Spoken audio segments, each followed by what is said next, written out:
Shalom, selamat bertemu lagi di channel YouTube saya Pendeta Heni Momongan. Doa dan harapan saya, saudara semua tetap dalam keadaan yang baik, sehat, penuh sukacita dan menikmati berkat-berkat Tuhan. Sebelum kita merenungkan kebenaran firman Tuhan, marilah kita satu dalam doa, kita berdoa. Segala puji dan syukur kami persembahkan bagimu ya Tuhan. Kami sungguh mengucap syukur atas kebaikan dan kemurahan Tuhan yang terus kami nikmati dan alami di sepanjang kehidupan kami. Kalau kami boleh ada sebagaimana kami ada saat ini, semua karena anugerah Tuhan. Pada saat ini kami akan merenungkan kebenaran firman-Mu, urapi setiap kami, agar kami boleh mengerti dan memahami setiap maksud dan kehendak-Mu, serta bersedia hati untuk taat dan melakukan firman-Mu. Dalam nama Yesus Kristus firman kehidupan. Amin. Saudara-saudaraku yang dikasihi dan diberkati Tuhan Yesus Kristus, bacaan yang akan kita renungkan pada hari Minggu tanggal 24 sampai 30 April 2022 yaitu terdapat dalam surat Paulus yang pertama kepada jemaat di Tesalonika. Jadi dalam kitab 1 Tesalonika pasal yang pertama ayat 1 sampai ayat 10. Firman Tuhan bunyinya demikian. Dari Paulus, Silwanus dan Timotius kepada jemaat orang-orang Tesalonika yang dalam Allah Bapa dan di dalam Tuhan Yesus Kristus, kasih karunia dan damai sejahtera menyertai kamu. Kami selalu mengucap syukur kepada Allah karena kamu semua dan menyebut kamu dalam doa kami, sebab kami selalu mengingat pekerjaan imanmu, usaha kasihmu, dan ketekunan pengharapanmu kepada Tuhan kita Yesus Kristus di hadapan Allah dan Bapa kita.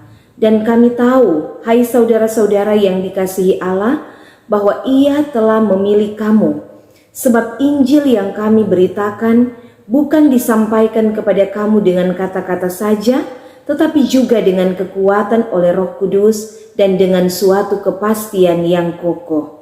Memang kamu tahu bagaimana kami bekerja di antara kamu oleh karena kamu, dan kamu telah menjadi penurut kami dan penurut Tuhan. Dalam penindasan yang berat, kamu telah menerima firman itu dengan sukacita yang dikerjakan oleh Roh Kudus, sehingga kamu telah menjadi teladan untuk semua orang yang percaya di wilayah Makedonia dan Akaya. Karena dari antara kamu firman Tuhan bergema bukan hanya di Makedonia dan Akaya saja, tetapi di semua tempat telah tersiar kabar tentang imanmu kepada Allah, sehingga kami tidak usah mengatakan apa-apa tentang hal itu.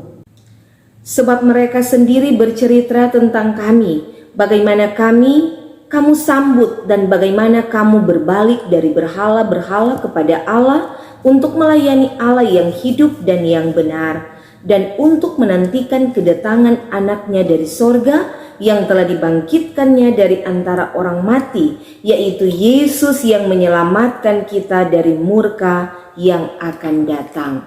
Demikian jauh firman Tuhan. Saudaraku yang kekasih, salam sejahtera bagi kita semua dimanapun kita berada. Kasih karunia dan damai sejahtera Tuhan Yesus Kristus menyertai kita semua. Inilah ciri khas dari Rasul Paulus di setiap surat yang dituliskan kepada jemaat-jemaat yang dilayaninya. Selalu diawali dengan sapaan salam kasih karunia dan damai sejahtera. Saat ini kita belajar dari pengalaman dan teladan jemaat di Tesalonika, sebagaimana yang disampaikan oleh Rasul Paulus dalam suratnya. Jemaat Tesalonika adalah jemaat yang dirintis oleh Rasul Paulus dalam perjalanan misi penginjilannya. Dan pelayanan penginjilan Rasul Paulus di Tesalonika dilakukan dalam waktu yang relatif singkat. Kurang lebih 1 bulan Rasul Paulus melayani di sana. Namun karena adanya orang-orang Yahudi yang iri hati lalu menindas mereka, sehingga dengan terpaksa Rasul Paulus harus meninggalkan jemaat itu dan melanjutkan penginjilan di jemaat yang lain. Dan setibanya di Korintus, Rasul Paulus mendengar kabar baik, kabar yang menggembirakan dari Timotius yang dipercayakannya untuk melanjutkan pelayanan di sana, bahwa ternyata jemaat di Tesalonika bertumbuh dalam iman. Mereka menjadi jemaat yang kuat dan begitu menantikan kedatangan Tuhan. Tidak heran memang, karena jemaat di Tesalonika dilayani oleh rasul-rasul besar seperti Rasul Paulus, Timotius, bahkan Silas yang disebut Paulus Silvanus. Mereka dilayani oleh hamba-hamba Tuhan yang luar biasa, penuh integritas, rela berkorban sehingga jemaat menjadi jemaat yang sungguh beriman kepada Tuhan. Usaha kasih mereka tidak diragukan dan ada pengharapan menantikan kedatangan Tuhan. Namun ada sedikit persoalan yang terjadi di jemaat Tesalonika dalam memahami tentang kedatangan hari Tuhan. Mereka begitu bersemangat dalam menantikan kedatangan Tuhan dan menganggap bahwa hari kedatangan Tuhan itu sudah dekat, sehingga mereka berhenti dari segala pekerjaan, berhenti dari segala usaha, hanya menunggu dan menantikan hari Tuhan. Karena itu Rasul Paulus menasihati supaya mereka tetap tenang dan melakukan pekerjaan mereka dan apa yang menjadi tanggung jawab iman mereka untuk hidup kudus. Saudara-saudaraku yang diberkati Tuhan, dalam suratnya Rasul Paulus menyapa jemaat di Tesalonika dengan sebutan eklesia yang menunjuk kepada persekutuan orang-orang percaya di dalam Kristus. Surat ini ditulis setelah Timotius kembali dari Tesalonika, di mana Timotius diutus Paulus mendampingi jemaat dalam pertumbuhan iman mereka. Jadi Paulus tidak hanya mendampingi jemaat melalui surat pastoralnya, tetapi juga dengan cara mengutus orang kepercayaannya seperti Timotius yang adalah anak bimbingan rohaninya dalam membantu pelayanan di jemaat Tesalonika. Keteladanan dan kepedulian Paulus dalam membangun komunikasi dengan jemaat-jemaat yang dilayaninya menjadi sebuah model komunikasi pelayanan yang baik. Nah, saudaraku yang diberkati Tuhan, dalam teks bacaan kita, Rasul Paulus mengungkapkan rasa syukurnya. Ia mengucap syukur kepada Allah dan selalu mendoakan jemaat di Tesalonika karena keteguhan iman yang telah ditunjukkan oleh jemaat itu. Rasul Paulus sungguh bangga dan memberi apresiasi sebab jemaat di Tesalonika telah menjadi jemaat yang sehat dan bertumbuh dalam iman. Ketika mendengar dan menyaksikan pekerjaan iman mereka yang menghasilkan perbuatan-perbuatan baik, usaha kasih mereka terwujud secara nyata dan mereka terus bertekun dalam pengharapan akan kedatangan Tuhan Yesus Kristus. Nah, 3 hal ini juga mencerminkan 3 nilai hidup orang beriman dalam teologi Paulus, yaitu iman, pengharapan, dan kasih. Iman mereka tetap teguh sekalipun menghadapi berbagai tekanan, ancaman, penindasan, dan kesusahan yang mereka alami. Itulah yang membuat Paulus selalu mengingat mereka. Paulus bersyukur sebab pekerjaan Injilnya ternyata tidaklah sia-sia. Paulus kemudian menyapa jemaat di Tesalonika dengan sebutan saudara-saudaraku yang dikasihi Allah. Sapaan ini menunjukkan bahwa Paulus dan orang percaya di Tesalonika memiliki hubungan yang sangat erat, yaitu sebagai saudara seiman.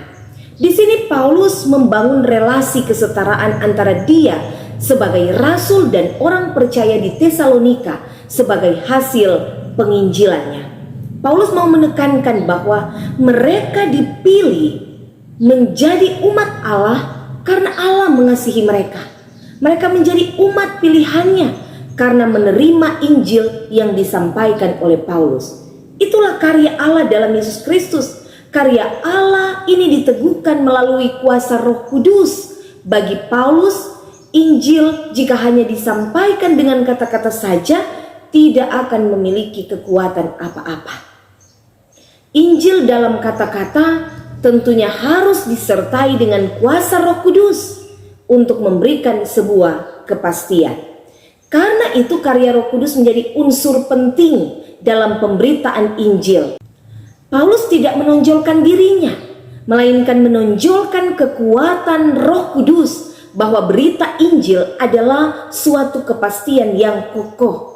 Artinya, oleh karena iman kepada Kristus, sehingga mereka memiliki keyakinan yang penuh secara total. Dengan kata lain, tidak ada keraguan sedikit pun akan kebenaran dan kuasa dari berita Injil itu. Bahasa lain dari Paulus dalam Roma 1 ayat 16-17. Sebab aku mempunyai keyakinan yang kokoh dalam Injil, karena Injil adalah kekuatan Allah yang menyelamatkan setiap orang yang percaya. Pertama-tama orang Yahudi tetapi juga orang Yunani. Sebab di dalamnya nyata kebenaran Allah yang bertolak dari iman dan memimpin kepada iman. Sebab ada tertulis, orang benar akan hidup oleh iman. Jadi yang pertama, Injil adalah kekuatan Allah, bukan kekuatan manusia, tetapi kekuatan Allah yang dahsyat, yang luar biasa, yang menyelamatkan setiap orang percaya. Kemudian yang kedua, di dalam Injil kebenaran Allah dinyatakan. Jadi Injil berbicara tentang kebenaran Allah. Injil Tuhan yang membawa kebenaran, sukacita, dan damai sejahtera dan pengharapan bagi kita orang-orang yang percaya. Saudara yang diberkati oleh Tuhan Yesus Kristus, kita melihat sungguh menarik di sini bahwa respons jemaat di Tesalonika sungguh luar biasa, yaitu mereka menerima Injil dengan sukacita meskipun dalam penindasan yang berat. Karena iri hati dari orang-orang Yahudi. Namun demikian, Injil yang telah mereka terima dari Paulus menjadi kekuatan bagi mereka. Sehingga Injil bukan hanya mengubah hidup mereka dari penyembah-penyembah berhala menjadi pelayan Allah yang hidup dan benar, melainkan membuat mereka menjadi jemaat yang taat, jemaat yang penurut kepada mereka sebagai rasul, tetapi juga yang menjadi penurut-penurut Allah. Mereka menghormati para rasul, pelayan Tuhan yang telah bekerja keras, membimbing dan memimpin mereka dalam iman, dan yang melayani mereka. Iman mereka terus bertumbuh dan berbuah, penuh kasih dan pengharapan akan kedatangan Kristus kembali. Iman yang membuat mereka dikenal di berbagai tempat adalah iman yang dihidupi dalam bentuk perubahan hidup. Mereka menerima Injil, mereka mendengarkan firman, dan arah hidup mereka berubah. Mereka yang semula menyembah berhala, kemudian mereka berbalik kepada Allah dan melayani Allah dengan sungguh. Hal-hal ini telah menjadi teladan dan kesaksian bagi jemaat-jemaat lain di sekitar mereka, sehingga di mana-mana orang membicarakan tentang iman dan perbuatan baik yang dilakukan oleh jemaat Tesalonika. Mereka betul-betul menghidupi berita Injil atau firman Tuhan yang mereka dengar, sehingga Injil itu bergema bukan hanya di Makedonia dan Akaya saja, tetapi di semua tempat tersiar tentang iman mereka kepada Allah. Jemaat Tesalonika benar-benar telah menjadi teladan, jemaat yang dewasa, iman mereka berkualitas, iman yang sejati. Nah, saudara-saudaraku yang dikasihi dalam Yesus Kristus, apa yang dapat kita pelajari dari jemaat Tesalonika? Yang pertama, jemaat Tesalonika punya kesan yang sangat baik bagi Paulus karena kualitas iman, usaha kasih, dan ketekunan pengharapan kepada Tuhan Yesus Kristus. Teladan iman dan kasih dari jemaat Tesalonika luar biasa. Jemaat Tesalonika menjadi berkat ketika kehidupan mereka menjadi teladan bagi banyak orang. Menjadi teladan bagi jemaat yang ada di sekitar mereka. Menjadi teladan berarti memberi dampak. Karena itu marilah kita berusaha untuk menjadi teladan dalam hidup kita dan bagi orang-orang di sekitar kita. menjadi teladan dalam perbuatan baik, menjadi teladan dalam hal mengampuni, menjadi teladan dalam kita mengasihi semua orang tanpa pandang bulu, pilih kasih, menjadi teladan dalam panjang sabar sekalipun kita disakiti, menjadi teladan dalam kita berucap, berbicara, menunjukkan kasih Tuhan dalam kehidupan kita. Mari kita jadi teladan dimulai dari dalam keluarga. Sebagai seorang suami, jadilah teladan bagi istri dan anak-anak. Jadi suami dan ayah yang terhormat, yang bijaksana, yang sehat dalam iman, dalam kasih, dalam ketekunan. Jangan menjadi hamba anggur atau pemabuk. Berilah teladan yang baik bagi anak-anak. Begitu juga sebagai istri, sebagai ibu dalam keluarga. Jadilah teladan dalam hal beribadah. Jangan menfitnah, cakap mengajar hal-hal yang baik, bijaksana, rajin mengatur rumah tangga, baik hati. Jadilah orang yang bisa dipercaya. Jangan bocor mulut atau suka bakar lotah. Menghormati dan mengasihi suami dan anak-anak. Sebagai orang tua, mari kita mentransfer nilai-nilai kebenaran bagi anak-anak kita. Tetapi juga sebagai anak-anak, kuasailah diri dalam segala hal. Taat dan hormati orang tua. Jadilah penurut seperti jemaat di Tesalonika. Jadilah teladan yang baik dalam pergaulan, karena pergaulan yang buruk dapat merusakkan kebiasaan yang baik.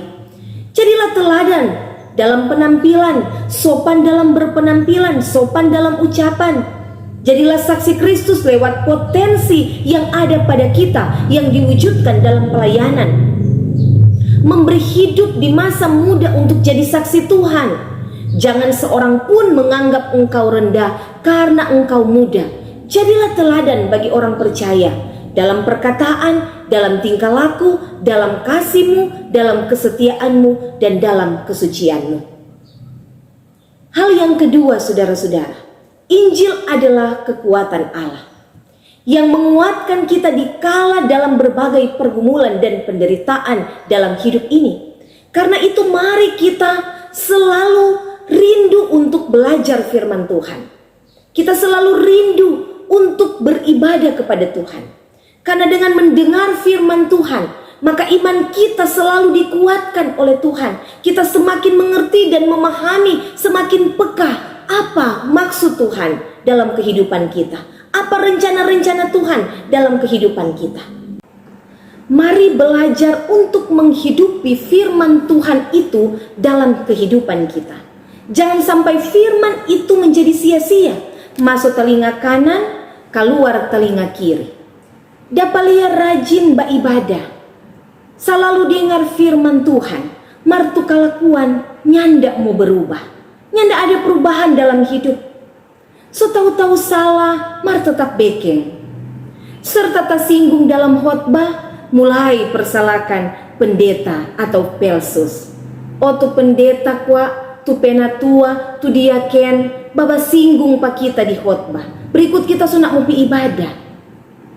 Apakah ini menunjukkan iman yang bertumbuh dewasa? Tidak, saudara-saudara. Itu adalah iman yang kekanak-kanakan. Belajarlah mencintai firman, karena firman atau Injil itu adalah kekuatan dan kebenaran Allah. Jadi firman yang disampaikan itu teguran dari Tuhan.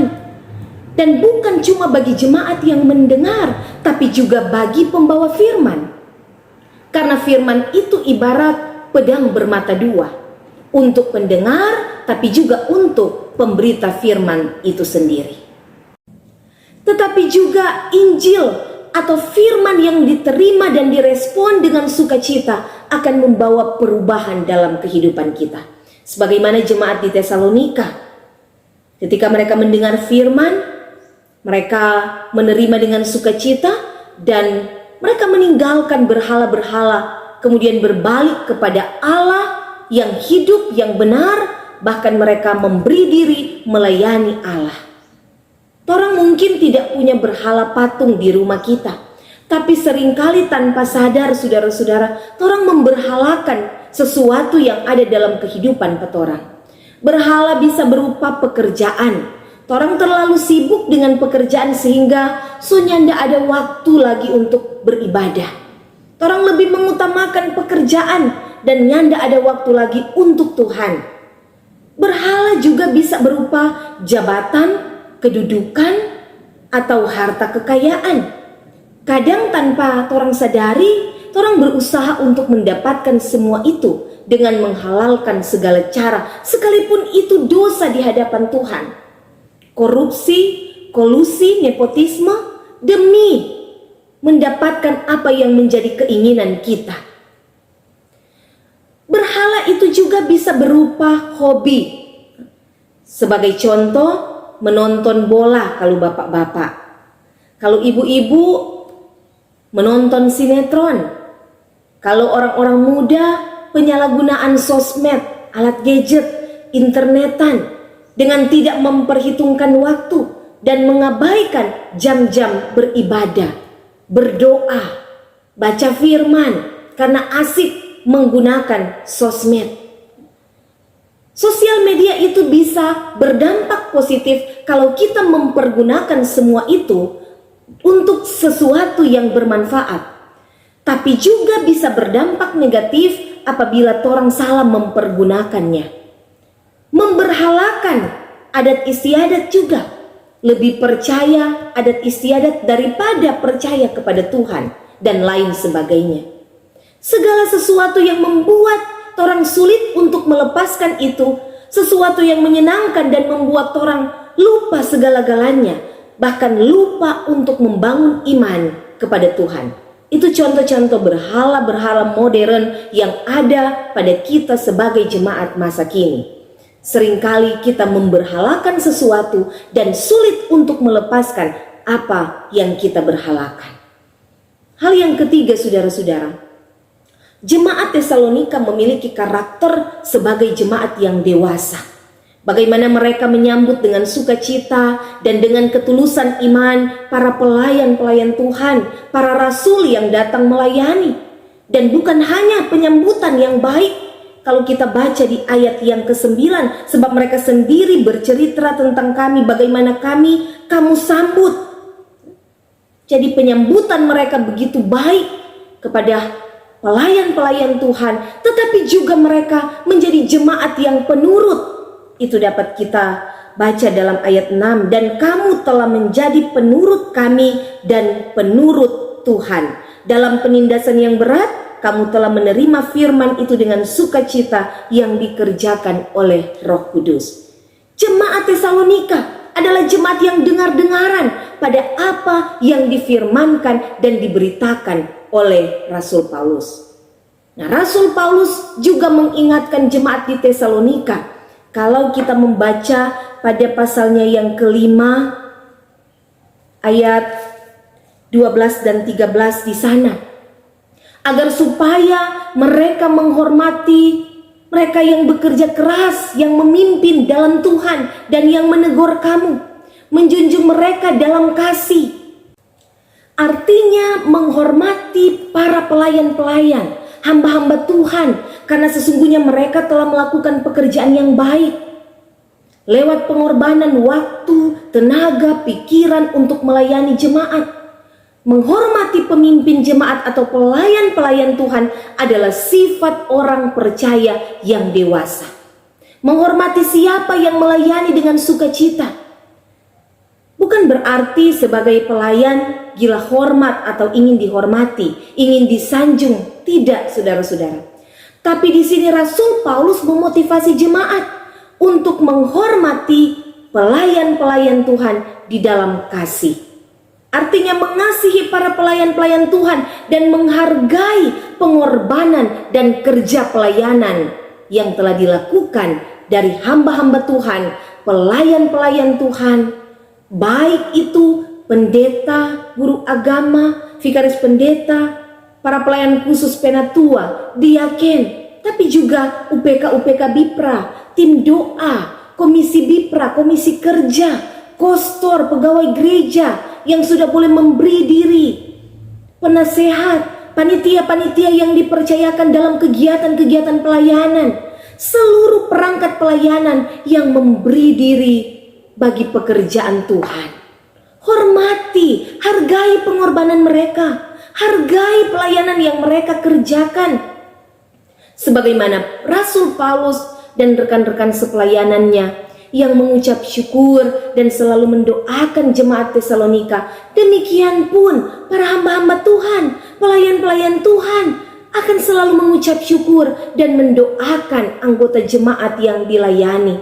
Yang bersyukur, apakah itu berhari ulang tahun pribadi, hari ulang tahun pernikahan, yang bersyukur atas berkat-berkat Tuhan, sukses dalam studi, dalam pekerjaan, tapi juga sebagai hamba-hamba dan pelayan Tuhan mendoakan jemaat yang bergumul sakit, yang bergumul dalam duka, ataupun berbagai pergumulan hidup lainnya, supaya oleh kekuatan Roh Kudus jemaat dipulihkan, jemaat disembuhkan, jemaat dikuatkan. Tetapi juga kita semua selalu meminta supaya Tuhan menjaga, menuntun, memelihara, dan memberkati segala harapan, rencana, dan berbagai kerinduan kita. Dengan demikian, saudara-saudara, kita sebagai umat pilihan Tuhan, sebagai umat yang dikasihi Allah, kita sebagai gereja yang adalah persekutuan orang-orang percaya, kita terpanggil menjadi gereja yang dewasa, gereja yang bertumbuh, memiliki iman yang berkualitas, gereja yang menjadi saksi Kristus, iman dan ketaatan kepada firman yang diwujudkan dalam sikap hidup, tindakan nyata melalui kata dan perbuatan, perilaku hidup yang benar yang sesuai dengan kehendak Kristus, sehingga sebagai gereja kita dapat menghadirkan shalom dan damai sejahtera dimanapun kita hadir, berkarya, bekerja, dan melayani Tuhan. Maka di sanalah nama Tuhan dimuliakan. Tuhan Yesus memberkati kita semua. Amin.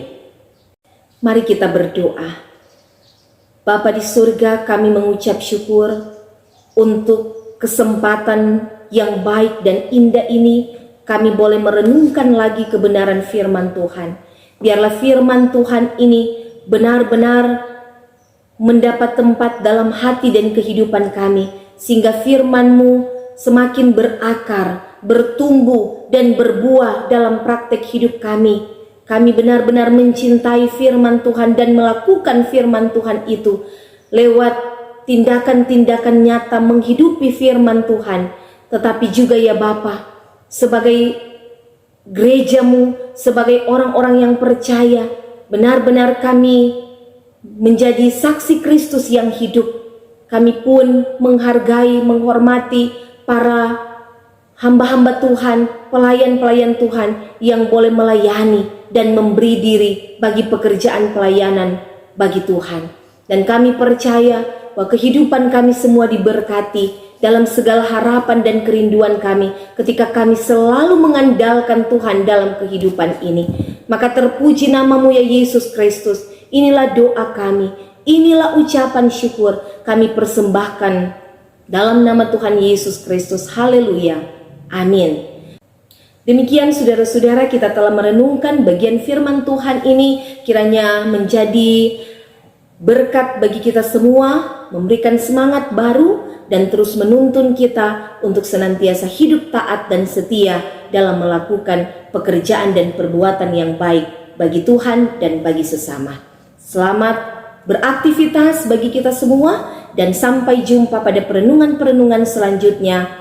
Tuhan Yesus memberkati. Shalom, damai di hati.